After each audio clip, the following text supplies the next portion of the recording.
Bien chers amis de Café Évangile, quand ils arrivèrent à Jésus, voyant qu'il était déjà mort, ils ne lui brisèrent pas les jambes, mais un des soldats avec sa lance lui perça le côté, et aussitôt il en sortit du sang et de l'eau. Bien chers amis, nous célébrons en ce jour la solennité du Sacré-Cœur de Jésus, ce cœur qui est la source de la miséricorde. L'évangile de Saint Jean est rempli d'images et de symboles spirituels profonds. Et il est clair que cette imagerie et ce symbolisme ont été divinement inspirés afin de nous donner de la nourriture spirituelle pour la réflexion et la méditation. Et l'une de ces images nous est donnée aujourd'hui alors que nous célébrons cette grande solennité du cœur sacré de Jésus. Alors que Jésus et les deux criminels qui se trouvaient à ses côtés étaient suspendus à leur croix, les soldats sont venus accélérer leur mort en leur brisant les jambes pour qu'ils suffoquent plus rapidement. Et lorsqu'ils sont arrivés à Jésus, il était déjà mort. L'un des soldats traditionnellement connus sous le nom de Longinus enfonça sa lance dans le côté de Jésus et du sang et de l'eau en sortirent. Certaines traditions identifient Longinus au centurion qui s'est écrié après la mort de Jésus. Vraiment, celui-ci était le Fils de Dieu. Et d'autres traditions affirment qu'il s'est converti à ce moment-là, ce qui fait de lui le premier converti au christianisme.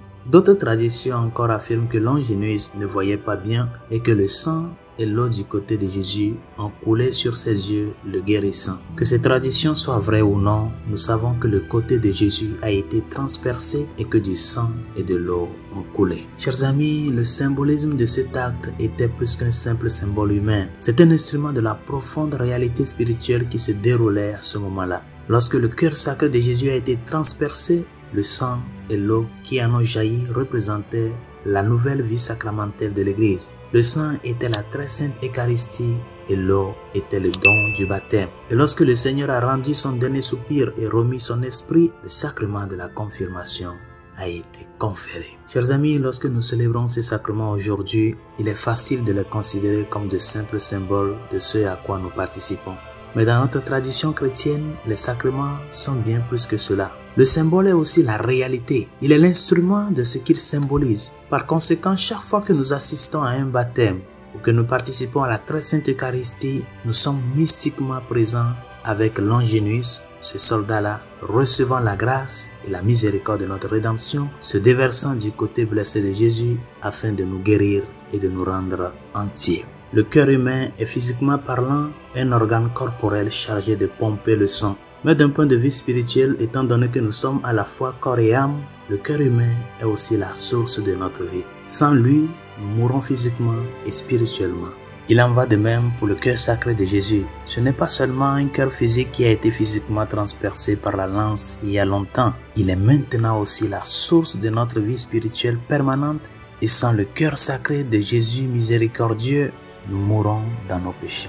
Résolution de ce jour, tombe sur tes genoux. Si tu as la possibilité d'aller à la messe en ce jour, va à la messe pour dire merci au Seigneur pour avoir tout donné jusqu'à la dernière goutte de sang et la dernière goutte d'eau qu'il avait dans son corps.